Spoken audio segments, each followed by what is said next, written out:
Magandang araw po sa aking mga taga-subaybay sa aking YouTube channel na ito. Ang aking pong itatampok ngayon ay tungkol sa mga pet healer o mga gamot o mga anting-anting na pinupost nila yung mga lihim na bagay yung sa spiritual. Yung mga aklat nila na hinahawakan, bibigay sa kanila ng lakas, kapangyarihan upang kumalaban sa mga gawa ng Diablo. Hindi dapat pinupos yan mga ka-healer sa social media sapagkat yan ho ay paglapastangan sa aklat ng lihim ng karunungan. Kaya tinawag ko yan na lihim kasi lihim nga at kailangan sekreto. Ang makakaalam lang yan ikaw at yung mga taong may malinis na puso na gusto mong turuan kapangyarihan ng Diyos upang sumugpo at kumalaban sa mga lalang ng Diablo. Kaya ho, hindi ho maganda na ipopost natin yan sa YouTube or anumang klase sa Facebook o anumang klase mababasa ng lahat ng mga tao kasi yan po ay mahigpit na ipinagbabawal ng Diyos sapagkat yan ho ay parang yung mga lihim ay inihayag mo. Meron ho akong babasahin, wag ho kayo magagalit mga pet healer o mga magagamot kasi siguro hindi nyo alam. Ang napag-aralan nyo siguro yung mga salita lang na lihim na mula sa mga aklat na iba-ibang aklat, pero ang Biblia po ay siyang salita ng Diyos na hayag at hindi lang po aklat na lihim ang aking binasa, kundi pati rin yung Biblia na siyang aklat ng mga mangangaral. So ito po, may dala po akong Biblia, patutunayan ko po na hindi ho maganda na ipakita natin sa mga tao yung mga orasyon or mga ginagamit ng ating mga sinaunang mga ngaral o mga pet healer. Kailangan ho maingatan ho yan na hindi mapunta sa kamay ng masama. Kasi po ang mga bagay na ganyan hindi dapat natin ipakita or ano. So sana wag ho sasama ang loob sa akin ng mga nagpo-post sa mga social media, nagtuturo na ng online kasi ho mahigpit talaga pinagbabawal ng Diyos yan at kailangan natin maingatan at ipanatiling lihim. Kung gusto natin magturo ho, umano tayo ng grupo, umuo tayo ng grupo at pipiliin mo yung mga tao karapat dapat sa mga lihim na karunungan. Kasi may alam ho ako na isang tunay na pet healer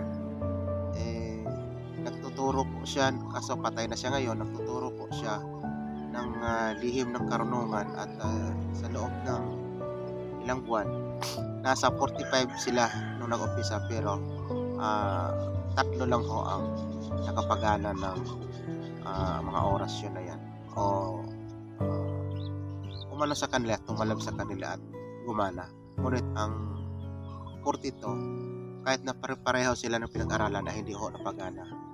Kaya may mga tao talagang pinagkalooban sa mga ganyan, hindi lahat.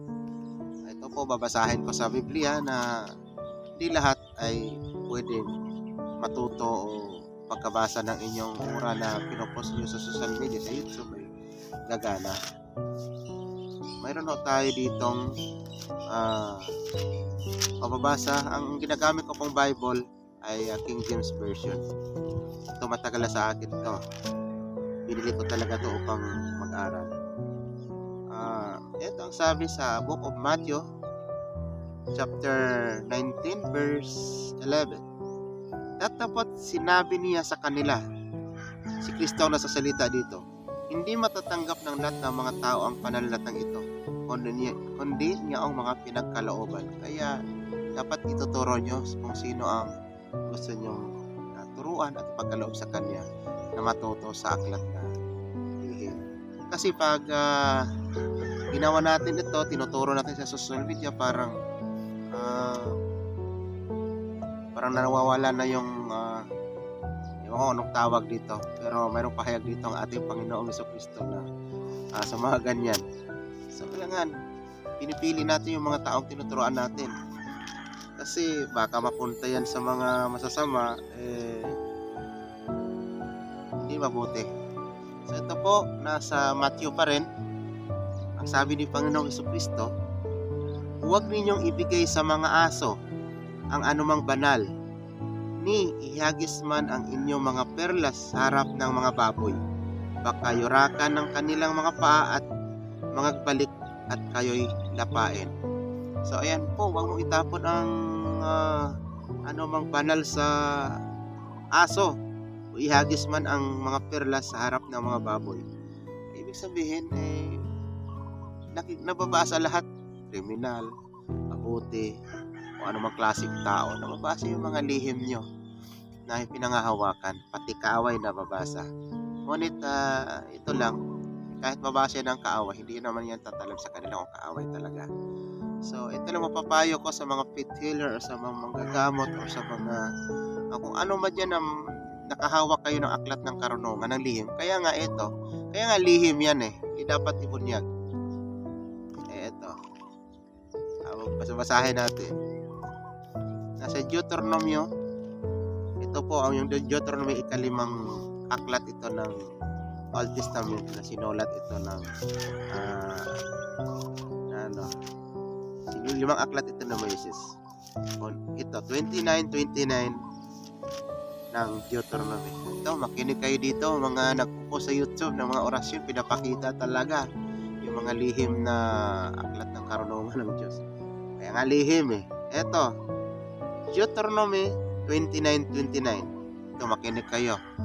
At kahit sa ang Biblia nyo babasahin ito, mababasa ito. Ako, gumagamit ako ng salita ng Diyos, hindi lang sa aklat ng karunungan na hawak ko.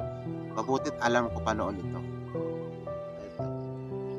Ang mga bagay na lihim ay nauukol sa Panginoon nating Diyos. Ngunit ang mga bagay na hayag ay nauukol sa atin at sa ating mga anak magpakailanman, upang ating magawa ang lahat ng mga salita ng kautosang ito. So ibig sabihin, ang mga bagay na lihim ay nauukol sa Panginoon nating Diyos. Kayo lang at ang Diyos ang nakakalam. Hindi yung parang chismosa tayo na makarinig tayo ng lihim, ipagpagkalat natin. Masama ho yan. Yun yung hindi alam. So mula ngayon, sana yung mga nagpo-post dito, kung hindi nyo alam, mayroon namang paraan ang ating Panginoon dyan. Nasa Lucas chapter 23 verse 34. Sabi niya, Ama, patawarin mo sila, hindi nila alam ang kanilang ginagawa. Ngayon, alam na natin, nakakasala na tayo.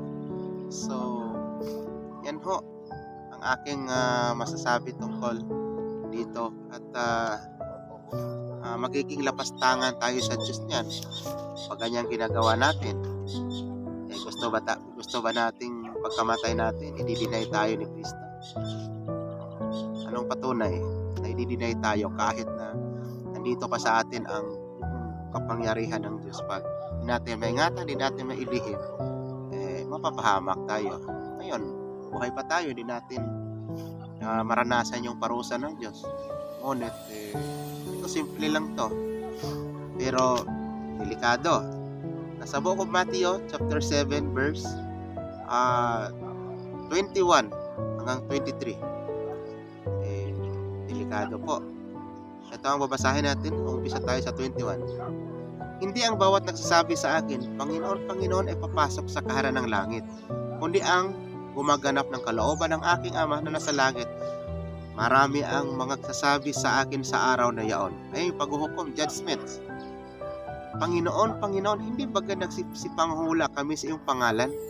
At sa pangalan mo'y nangagpalayas kami ng mga demonyo? Ayan, yung mga healer na nagpapalayas daw ng mga demonyo.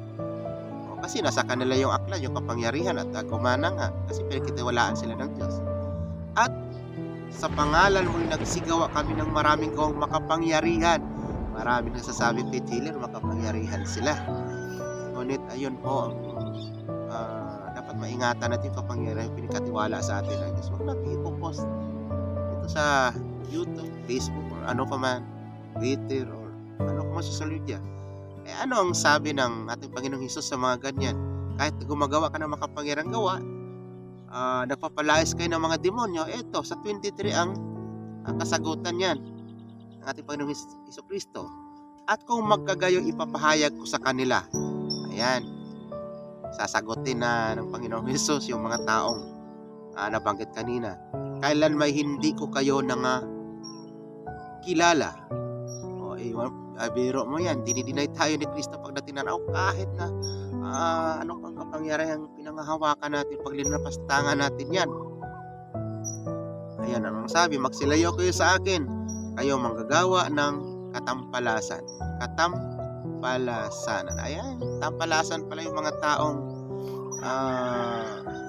mga ganyan na tinatampalasan yung naghahayag ka ng magawa ka ng makapangyarihang magagawa, pagkatapos paano mo sa social media makikita ng lahat ng mga tao masasama at mabuti. Hindi maganda yun mga kapatid, kasi dapat kayo lang ng Diyos ang nakakaalam ng mga bagay na lihim. Kumbaga sa kaibigan, kayo lang na may lihim tayo pare huwag nyo ipagsasabi.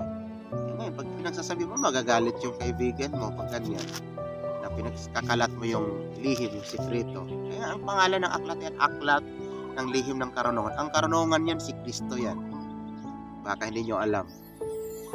So, ayan, ito, patunay na kayo lang dalawa talaga ng Diyos nakakaalam. Sa unang Korintong sabi ni sulat ni ang sabi sa unang Korintong sulat ito ni Apostol Pablo, apostol ng Panginoong Kristo. Sundin ninyo ang pag-ibig, gayon may maningas ninyong pagkanasahin ng mga kaloob na ayon sa Espiritu. Kaloob sa Espiritu yan. Ngunit, lalo na ang kayo makapanghula. Sapagkat ang nagsasalita ng wika ay hindi sa mga tao nagsasalita, kundi sa Diyos, sapagkat walang nakauunawa sa Kanya. Kaya nga ako hindi ko unawaan yung orasyon na yan nakasulat, pero gumagana. Bakit? Salita ng Diyos yan Hindi naman salita ng anghel yan. Eto, ulitin ko. Sapagkat ang nagsasalita ng wika ay hindi sa mga tao nagsasalita, kundi sa Diyos, sapagkat walang nakauunawa sa Kanya. Kundi sa Espiritu ay nagsasalita ng mga hiwaga. Kaya mahiwaga talaga yung aklat ng lihim ng karunungan. So, sana ito ay aral at kayo namang nagbabasa dyan sa mga YouTube, kumukuha kayo ng mga orasyon na mga ganyan, ay mapapahama kayo mga kapatid. At kailangan buong-buo ang ituturo sa inyo yan. May mga sikreto yan, may mga dasal yan para may mga tinuturo ang Biblia dyan para gumana yan. Hindi yan basta-basta babasahin mo lang gagana na. Hindi yung basta-basta mga kaibigan, mga ka-healer na gagana agad yung mga ganyan na aura. So yan po muna ang aking maipapayo sa mga may hawak na aklat ng lihim ng karunungan. Huwag nyo ipagkalat, huwag nyo makapapahamak ko ng kapwa, kasi yung iba akala na hindi na sila tatabla ng bala, hindi sila masusugatan pag binanggit ng orasyon may mga dasal yan, mapapahamak ko kayo. Ayan payo bilang isang kaibigan, isang mangaral. Ako hindi lang ako ang faith healer, kundi ako isang alagad ng Diyos na nangangaral. Kaya ako naniniwala sa mga faith healer, mga manggagamot spiritual, kasi nakasulat sila sa Biblia. So, ayan lang po ang aking masasabi mga kaibigan. Mas lalo pag binili nyo ang aklat, ay nako, mapapahama kayo. Kasi ang aklat ng karunungan ay kaloob yan, hindi yan binibinta. Pag binibinta mo na, hindi na kaloob yan. Kundi, ayun nga. So, maraming salamat hanggang sa muli. At kung kayong may katanungan sa aking programang ito sa spiritual, ay mag-message lang ako kayo sa comment section. Maraming salamat. Ako nga pala ulit si Brother Pros, isang faith healer na taga probinsya ng Atola. Maraming salamat.